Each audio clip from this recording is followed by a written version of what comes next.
Tia, do you know what is NEP? Yes, Mukul. NEP is the abbreviation of the National Education Policy, which is the official framework that guides the education system in India. It describes how schools, colleges, and universities should function, what students should learn, and how teaching learning should improve for the future. Okay, got it. Can you tell me how many NEPs are there in India? India has had 3 national education policies till now. First NEP was established in the year of 1968. Keeping focus on free and compulsory education, use of science and technology, 3-language formula. The second NEP was established in the year of 1986, which was revised in 1992. The second NEP was focused on improving access for disadvantaged groups, Navodaya schools, teacher education, vocational education. The third and the latest NEP 2020 was approved in the month of 20th July 2020. The major reforms were 5+3+3+4 school structure, focus on foundational literacy and numeracy, Mother tongue regional language as medium of instruction till grade 5, recommended.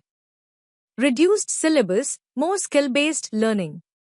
Coding and vocational skills from early classes. Flexible college degrees, 3 or 4 years. Multiple entry-exit options in higher education. Single regulator for higher education, except legal medical. Thank you, Tia. Can you briefly tell me about NEP 2020 point-wise summary? Yes, Mukul.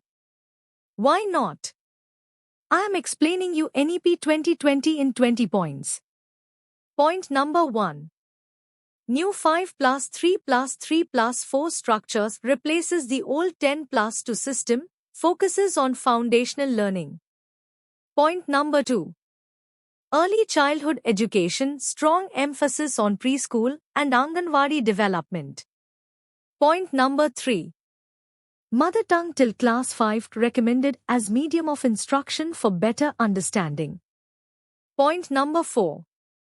Reduced syllabus, more focus on core concepts, less rote learning. Point number 5.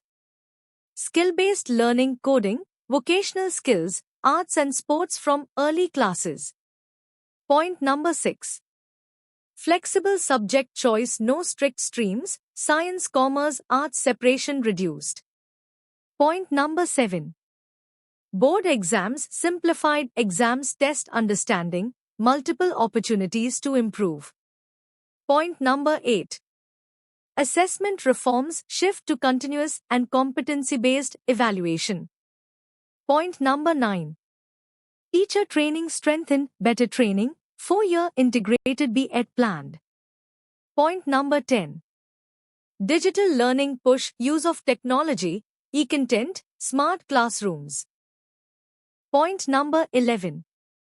3 or 4-year UG degree options, students choose flexible duration. Point number 12. Multiple entry-exit in college, students can take breaks and rejoin courses. Point number 13.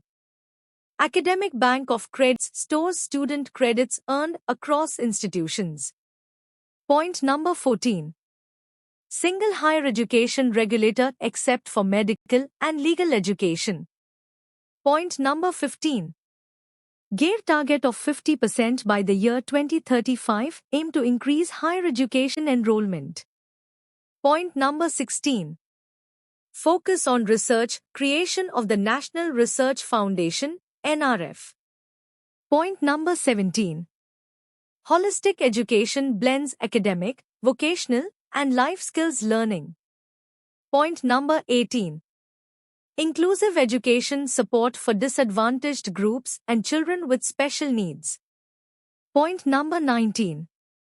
School complexes clusters sharing of resources among nearby schools. Point number 20. More autonomy for colleges, institutions get academic and administrative freedom. Tia, you mentioned terms like rote learning. competency-based evaluation, GER target, and holistic education. I have heard them many times. But I am not fully sure what they mean. Could you please explain them briefly? Sure, Mukul. Rote learning means memorizing facts by repeated practice without understanding their meaning. Students remember information temporarily but cannot apply it in real situations. It focuses on recall, not comprehension. NEP 2020 discourages rote learning and promotes conceptual, activity-based, and skill-oriented learning to improve thinking, creativity, and long-term understanding. Competency-based evaluation assesses how well a student can apply concepts, skills, and understanding in real-life situations. It focuses on problem-solving, reasoning, creativity, and performance rather than memorization. Instead of recalling facts, students demonstrate what they can do, making learning more meaningful, practical, and skill-oriented as recommended by NEP 2020. GER, that is Gross Enrollment Ratio target, in NEP 2020 means increasing the percentage of youth enrolled in higher education to 50% by 2035. It aims to ensure more students enter colleges, universities, or vocational programs, making higher education accessible, inclusive, and widely available across India for overall national development. Holistic education means developing a child in all areas: intellectual, emotional, social, physical, moral, and creative. It focuses not only on academic learning but also on skills, values, sports, arts, communication, and real-life abilities. NEP 2020 promotes holistic growth so students become well-rounded, confident, and capable individuals. Thank you, Tia. Today you have really cleared all my doubts about NEP 2020. Now I have realized the importance of NEP 2020. Thanks a lot. Mention not, Mukul. Dear viewers, I also have some brief documents on NEP 2020 and its implementation in physics. Going through them will help you understand its practical and real-world application more clearly. When you are making lesson plans, preparing question papers, or teaching in the classroom, these documents will give you examples and useful ideas on how to implement NEP 2020. The links are provided in the description of this video. Hope you enjoyed the learning.